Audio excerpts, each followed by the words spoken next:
Ni l'Ukraine ni la Russie n'ont tendance à publier des chiffres sur les victimes, et les propos du conseiller présidentiel Mikhailo Podolyak n'ont pas été confirmés par l'armée ukrainienne.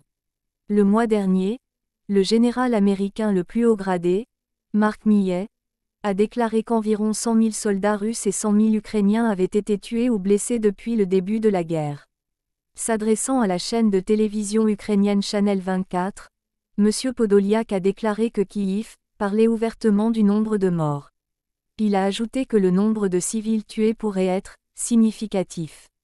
Il a également suggéré que jusqu'à 100 000 soldats russes avaient été tués depuis l'invasion.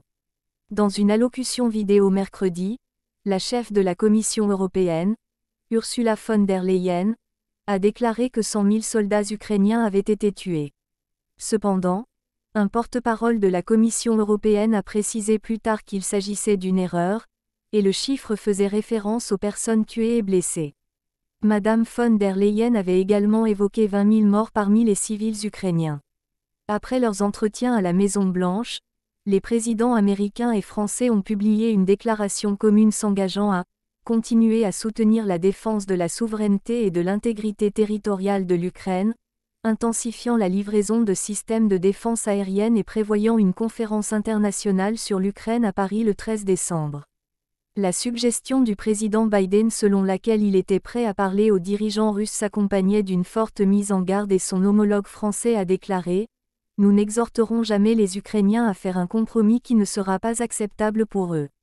Le président Macron s'exprimait quelques heures après que le ministre russe des Affaires étrangères, Sergueï Lavrov, se soit plaint que les pays européens n'avaient jusqu'à présent rien proposé de concret en termes de médiation. Macron, soit dit en passant, a régulièrement déclaré au cours des 2 dernières semaines qu'il prévoyait une conversation avec le président russe, a-t-il déclaré, tout en ajoutant que la Russie n'avait reçu aucun signal par la voie diplomatique.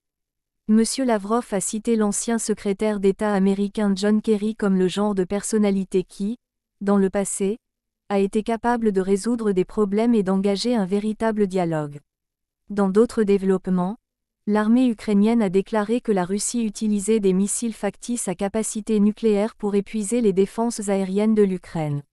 La Russie utilisait des fusées conçues pour un usage nucléaire sans ogives explosives, ont déclaré des experts militaires ukrainiens, suggérant que cela pourrait être dû au fait que le pays a utilisé tant de ces autres missiles dans des frappes massives sur les infrastructures ukrainiennes.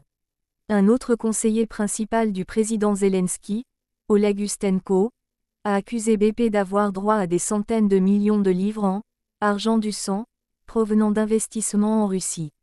BP a déclaré qu'il ne recevait plus de bénéfices du géant russe de l'énergie Ronef. TikTok héberge des dizaines de vidéos glorifiant la violence du groupe de mercenaires russe Wagner, selon un nouveau rapport. Les vidéos ont été visionnées plus d'1 milliard de fois, selon l'organisation américaine NewsGuard. TikTok a déclaré qu'il agirait contre tout contenu violence et politique. Reportage supplémentaire par Elsa Meichmann et Yaroslav Loukiv.